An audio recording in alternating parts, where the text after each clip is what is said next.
Hey everyone, it's Joe from greenlightsound.com, and today we've got a look at a new plugin from Empirical Labs, the BIG FrEQ.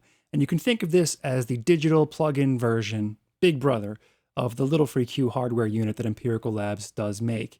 And it's basically a 6-band parametric EQ. The 6 bands are right down here at the bottom, along with low and high shelves right here, and high pass and low pass filters as well, and a few other goodies thrown in.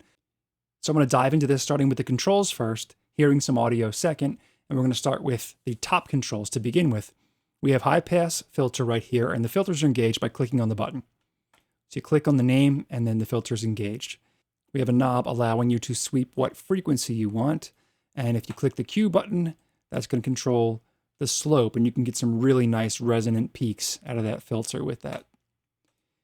It's variable from 6 dB to 96 dB per octave, so very gentle to very sharp cutoffs. And the same is the case with the low pass filter, or high cut, 6 to 96 dB per octave, the Q control, and sweepable as it normally is. In this case, I just engaged it and had it shave off a little bit of the top end. The low and high shelves are fixed frequencies. The high shelf is around 5K, I think, and the low shelf looks to be about 100 Hertz, 150 Hertz or so. For the 6 bands of parametric EQ, they're all set up the same. So I'm just going to look at the very first band on the left-hand side to show you how they work.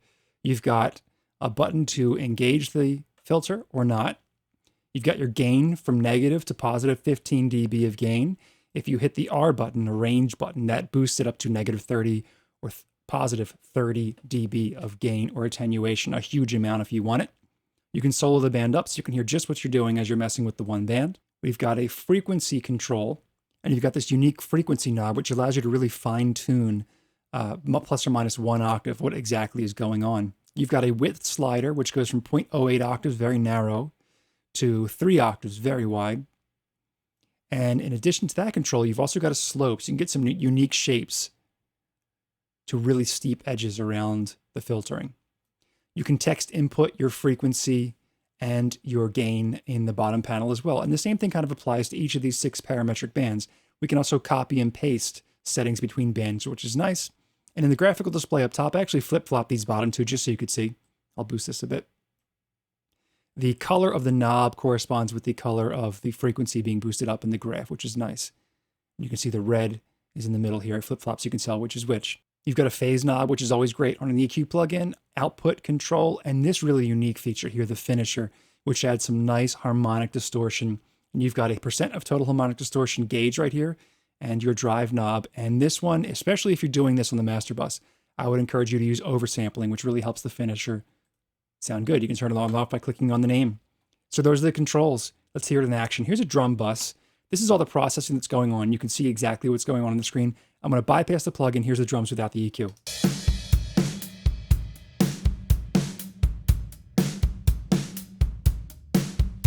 And I'll engage the EQ.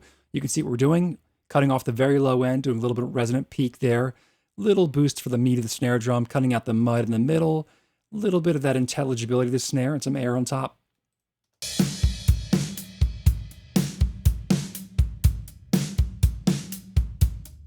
I'll bypass on and off.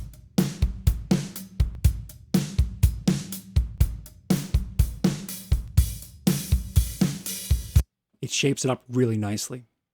So the second and final part I'd like to hear it on is a vocal. And in this case, I'm starting in the default mode. We don't have no processing going on at all.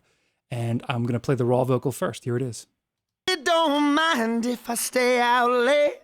She's sweet and she's kind. She puts food on my plate. This is a well-recorded vocal. It doesn't need a whole lot, but I'm going to add some little touches to it and see if we can improve it. It don't mind if I stay out late. She's sweet and she's kind, she puts food on my plate. I know that she loves me the way that she does me. Sweet little angel, she kissed and she hugged me. It don't mind if I stay out late. She's sweet and she's kind, she puts food on my plate. I know that she loves me the way that she does me. Sweet little angel, she kissed and she hugged me. It don't mind if I stay out late. She's sweet and she's kind, she puts food on my plate. I know that she loves me the way that she does me. Sweet little angel, she kisses and she hugs me. She don't mind if I stay out late. She's sweet and she's kind, she puts food on my plate. I know that.